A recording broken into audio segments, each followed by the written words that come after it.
الحمد لله رب العالمين والصلاة والسلام على المبعوث رحمة للعالمين وعلى آله وصحبه وأزواجه أجمعين أما بعد. Inshallah, today we will answer a few questions about Syria that came from the brothers and sisters, asking Allah subhanahu wa ta'ala to grant us knowledge and understanding of the Quran and Sunnah and to make us servants for the Quran and Sunnah. First, let me remind you of what happened in Syria. For 53 years, the Shia Alawi sect has directed unbelievable oppression against the Muslims in Syria. It's a minority sect, yet they controlled Syria, and it's not only about leaving Syria bankrupt, they stole everything. Hafez al-Assad, for example, when he attacked the city of Hama in 1982, it is said between 30,000 and 50,000 Muslims were killed. Hama is mostly Sunni Muslims. Hafez al-Assad continued his bloody regime, and throughout his regime he didn't fight the Jews, not even one bullet against Israel, but kept the propaganda that they are the resistance and all that. 1973 was it. After that, nothing happened. Bashar al-Assad came. Many people in Syria actually in the beginning thought that since he was like a mild-mannered dentist, I think, they thought of him, maybe he was going to come with new ideas. In the beginning, he tried to talk to all sides, and then he turned much worse than his father. And after the Arab Spring, that only brought death and destruction to every area where it started, and failure. He started killing the Muslims. I can't even understand how somebody with any shred of humanity in them could do this. So it's his sect, his group. He brought in Iran, and they sent murderous groups all over Syria. They wanted to take over Syria and make it a part of the Shia empire. They killed so many Muslims, expelled Muslims like the Jews did in Palestine. Hezbollah, that did not fight the Jews after what happened in Gaza at all. This is the same group that sent about 30,000 fighters to kill Muslims in Syria. So all this death and destruction, 53 years, then things changed literally almost overnight. 11 days and the regime is gone. What was the regime before? A kafir, Shia, Ja'fari, Alawi, criminals that have no compassion for the Quran or the Sunnah or the companions of Muhammad sallallahu alayhi wasallam, or for the wives of Rasulullah sallallahu alayhi wasallam.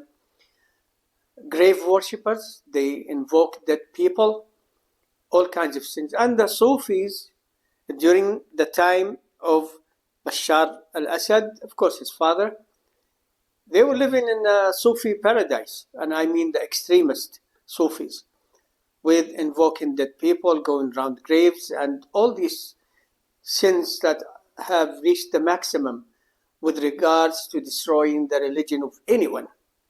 So the death, destruction, and the death to the heart.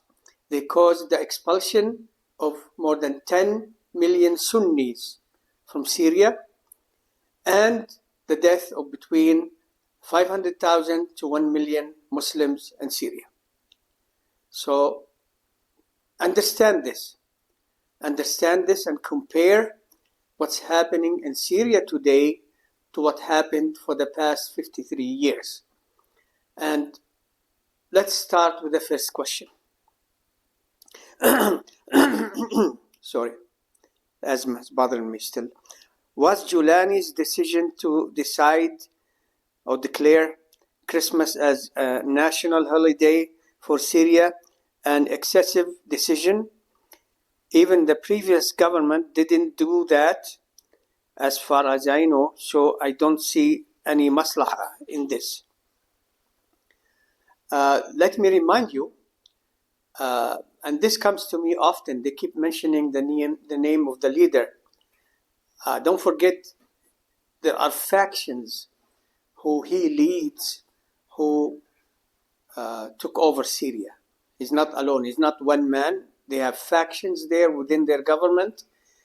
And people who carry weapons. They still have the problem of Daesh, who will not submit their weapons.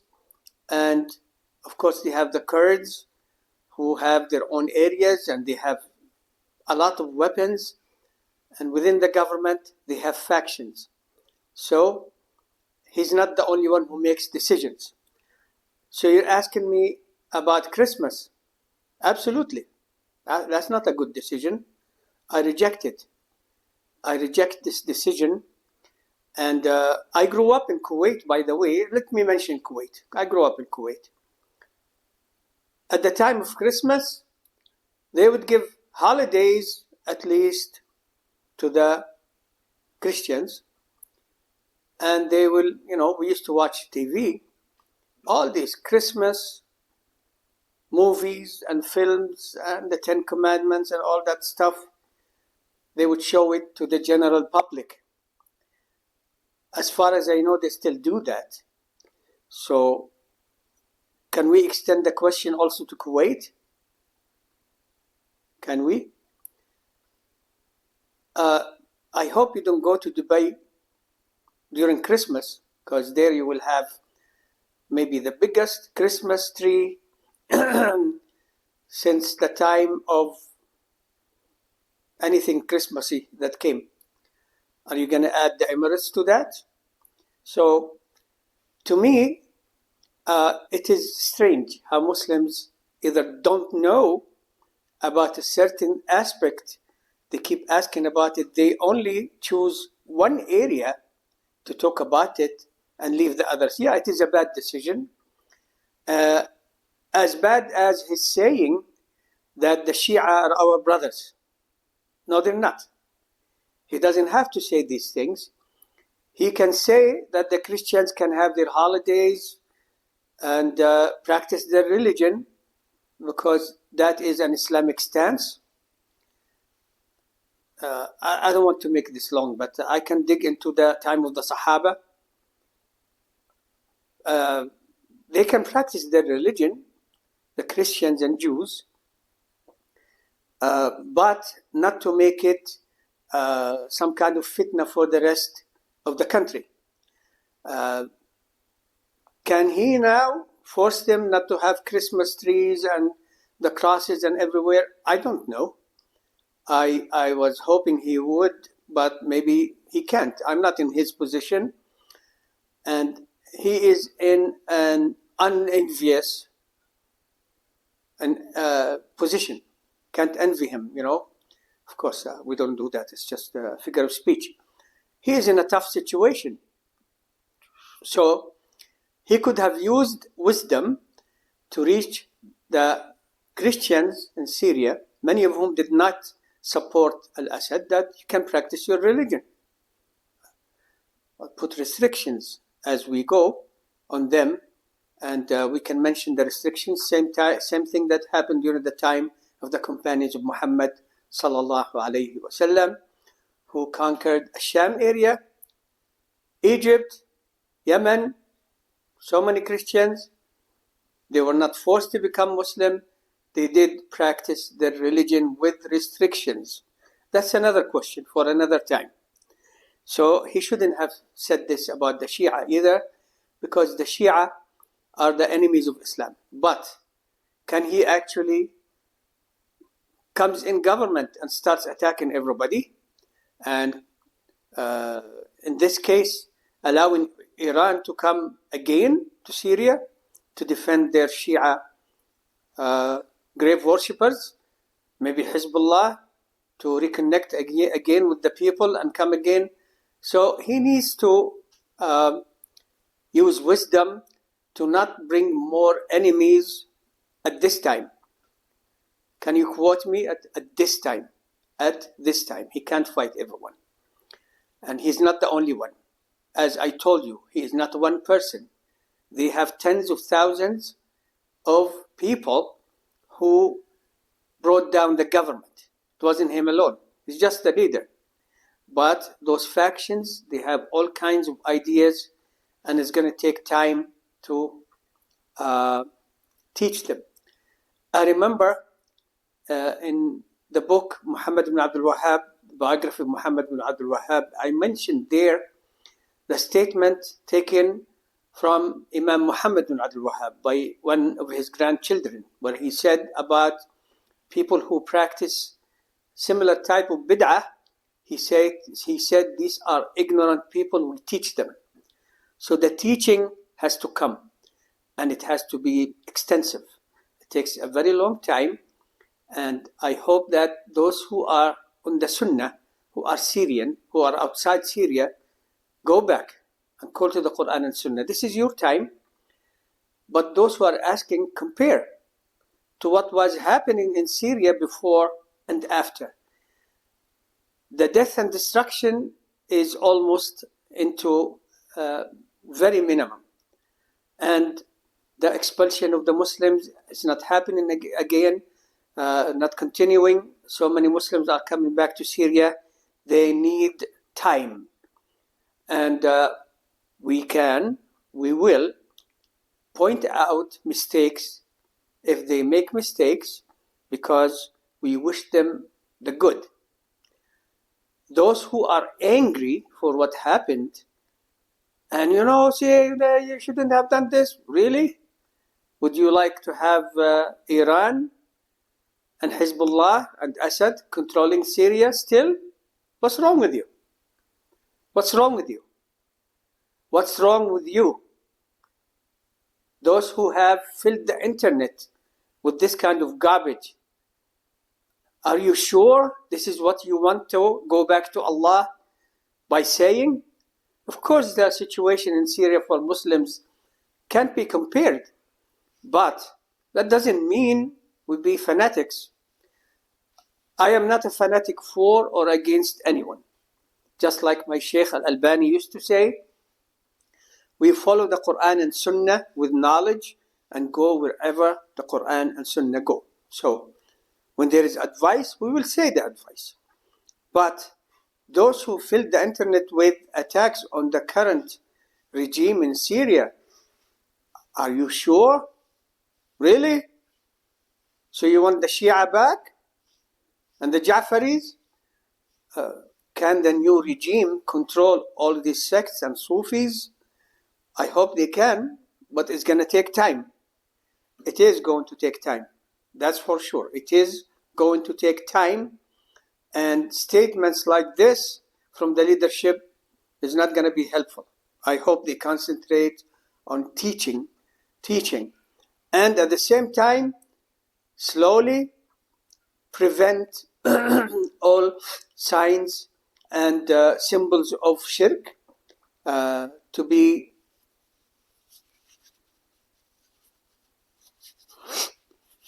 to prevent these symbols from becoming more public, less and less until they are out. But I understand, and you should understand, this will take time. Another question, if a Syrian fights with the current army there, would it be considered jihad? I am asking in fighting both internally and externally, of course, if the niyyah is correct. Brothers and sisters, I heard that 500,000 Sunnis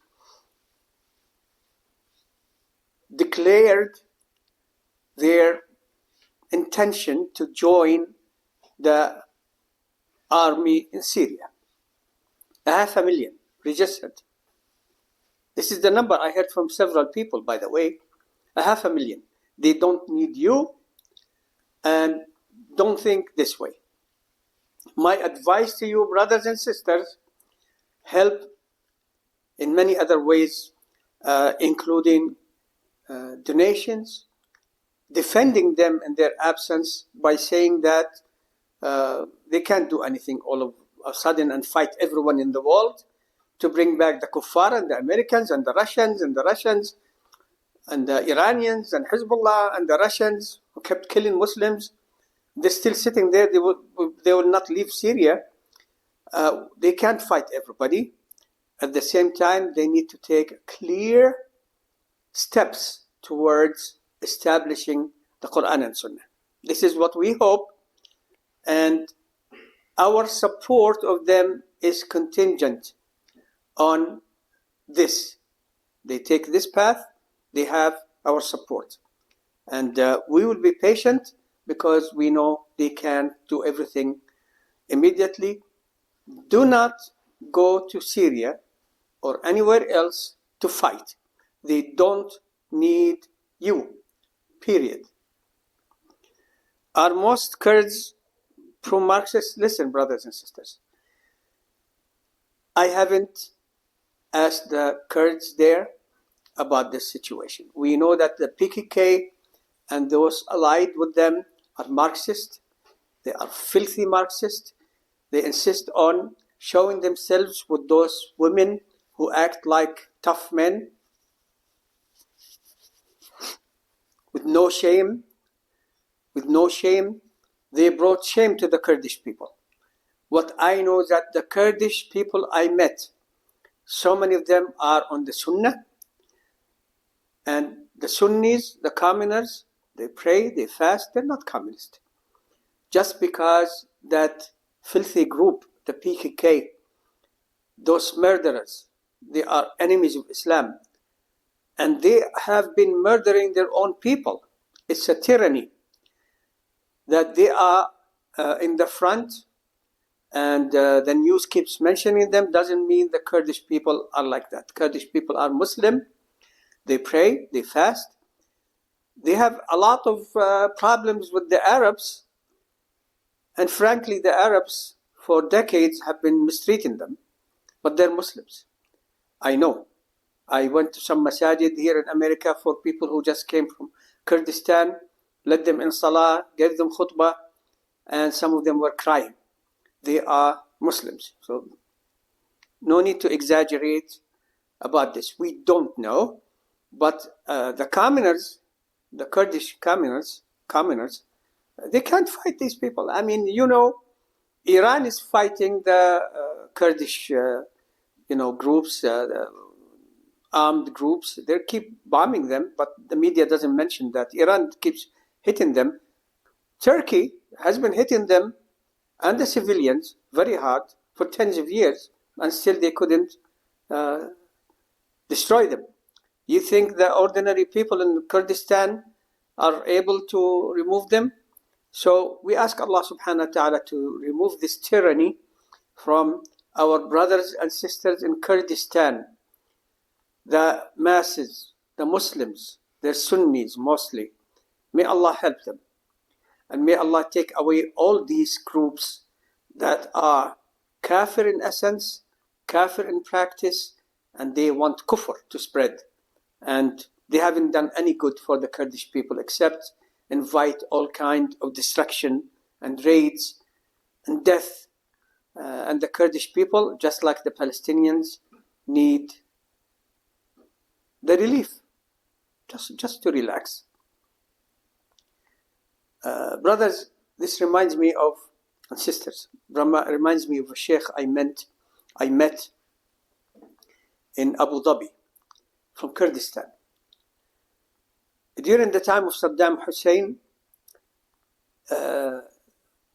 members of his family, large family, were extremely wiped out. All of them, dead. They killed them. It's unbelievable. He said like tens and tens of people that from his family. You know, the Kurds are like the Palestinians. We have large families. So many of his family, I can't recall the number, 30 or more, were killed from his family. So he escaped, went to Abu Dhabi. And you know how I met him? He was given khutbah at a masjid in Abu Dhabi. In Abu Dhabi. And he was on the Sunnah. A good Muslim. Didn't have any bitterness in his heart for what happened. So to me, this looks like the Kurdish people. They've been hit very hard. They suffered so much, just like us, the Palestinians, but in essence, they are Muslims. Please hope for that and ask for that, and don't exaggerate to consider that what the leadership is doing there, failures. The Kurdish leadership, just like us, the Palestinians, failures. Didn't bring any good to the people, but the commoners, they can't fight them. I mean, Turkey just a few weeks ago, they attacked the camps of the PKK, KPS, SPK, or whoever, whatever. They're still working there. They didn't kill them all.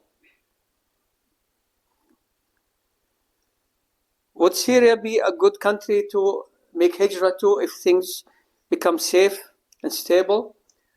Yes. Yes.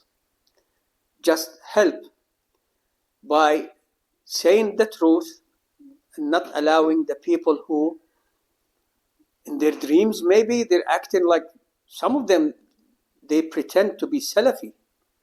No. You're not happy that the Muslims took over Syria? It's going to take time to change things. You want Iran to come back? What's wrong with it? What kind of Salafi is that? How should the new Syrian government treat the people who ran the torture prisons? I think they already caught many among them, and hopefully, inshallah, they'll get what they deserve of punishment. Issuing a pardon should be only if the people who were tortured would agree to that. And so many of the people who were tortured, they're dead. So you're asking me, I am an old-style soldier who fought in Afghanistan when the fight was against the communists. I don't like the communists. So PKK, bye. Anyway, I hope inshallah the Kurdish people will take over their area from those communists. So we did fight the communists when it was a clear fight between Muslims and Kuffar.